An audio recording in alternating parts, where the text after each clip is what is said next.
আসসালামু আলাইকুম সবাইকে আজকে আমার নতুন আরেকটা ভিডিও দেখার জন্য স্বাগতম জানাচ্ছি। কেমন আছেন আপনারা সবাই? আলহামদুলিল্লাহ, আপনাদের দোয়ায় আমিও ভালো আছি। এই তো দেখেন চলে আসলাম রাতের বেলা মুড়ি খাইতে। তো এখন ঘরে বিশাল বড় একটা আড্ডা হইতাছে, দেবর আছে, তারপর আমার নিজের বড় ভাইয়ের বউ, মানে বিশাল বড় আড্ডা। এই আড্ডার মধ্যে মুড়ি মাখা না হইলে কি চলে বলেন তো?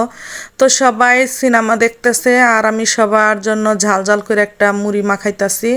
তো ভাবলাম আপনাদের সাথে একটু শেয়ার করি। আর এখন কিন্তু প্রায় রাত 11:30টার উপরে বাজে। তো এখানে কাঁচামরিচ, পেঁয়াজ আর দেশি ধনিয়া পাতা দেয়া নিলাম। আর এই তো দেখেন নিজের দুই পায়ে দিয়া সরিষা তেলের বোতলটা খুইলা নিলাম। মানে সবাইকে বলতেছি একটু তেলের বোতলটা খুইলা দাও, কেউ খুইলা দেওয়ার খবর নাই, মানে সবাই টিভি দেখার মধ্যে মগ্ন। তো এই তো দেখেন এই যে মুড়িগুলা মাখায় নিতেছি। তো বুসরার বাবা এই রাতের বেলা গিয়া চানাচুর নিয়ে আসছে রাত 10টার পরে গিয়া। তো ঘরে মেহমান আসছে আর সবাইকে সময় দেওয়ার জন্য মানে এরকম একটা মুড়ি পাটি দিতেছি। তো সবাই মিলে একসাথে এরকম মুড়ি পাটি দিতে পারলে অনেকটা ভালো লাগে।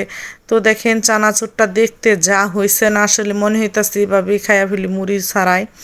তো আমরা মাঝে মধ্যে এভাবেও মাখিয়ে খাই। তো এই ভিডিওটা বেশ অনেক দিন আগেকার করা, তো ভাবছিলাম একবার ভিডিওটা আপলোড দিব না, তারপর আবার ভাবলাম যে না, স্মৃতি হিসাবে একটু রেখে দেই।